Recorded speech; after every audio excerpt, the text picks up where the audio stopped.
Jeddah চলে আসলাম আমরা। কি সুন্দর শহর, পরিষ্কার পরিচ্ছন্ন।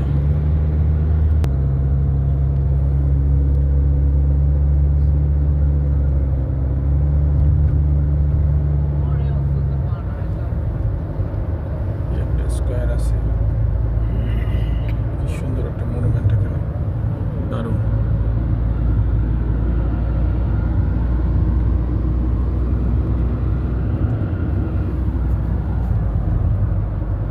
এখানে দুটো মসজিদ আছে।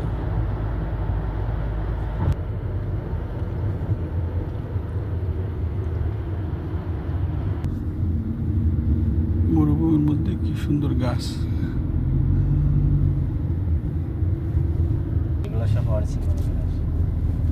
কি সুন্দর ঘাস। এই সেই বাখুর জ্বালানোর প্রদীপ। বাখুরের প্রচুর দাম এখানে।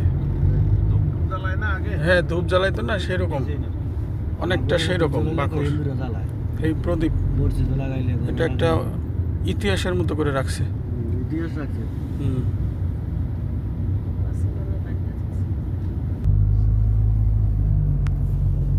প্রত্যেক দোকানে বাসায় এরকম ধূপ জ্বালায়। অনেক সুন্দর সুন্দর ধূপ আছে। ওই তো আমরা ধূপ জ্বালাই, ওরা হচ্ছে বাখুর জ্বালায়। বাকুর জ্বালায়। বাকুর বাখুর। এরা হচ্ছে অনেক সুন্দর সুন্দর এরা আছে। যে আমি কতই লাগাম কিনবো। তিনটা গাছ এখানে, কি সবুজ। আমরা প্রায় সাগরের কাছাকাছি চলে আসছি। এটা হচ্ছে আরব সাগর, তাই তো? লোহিত সাগর এটা। ও, লোহিত সাগর, লোহিত সাগর। আচ্ছা আচ্ছা আচ্ছা, ঠিক আছে। এটা হচ্ছে লোহিত সাগর। এইখান থেকে হচ্ছে আপনার ওই যে মিশর থেকে ভূমধ্য সাগরের মধ্যে কি যেন একটা ব্যাপার স্যাপার আছে এখানে।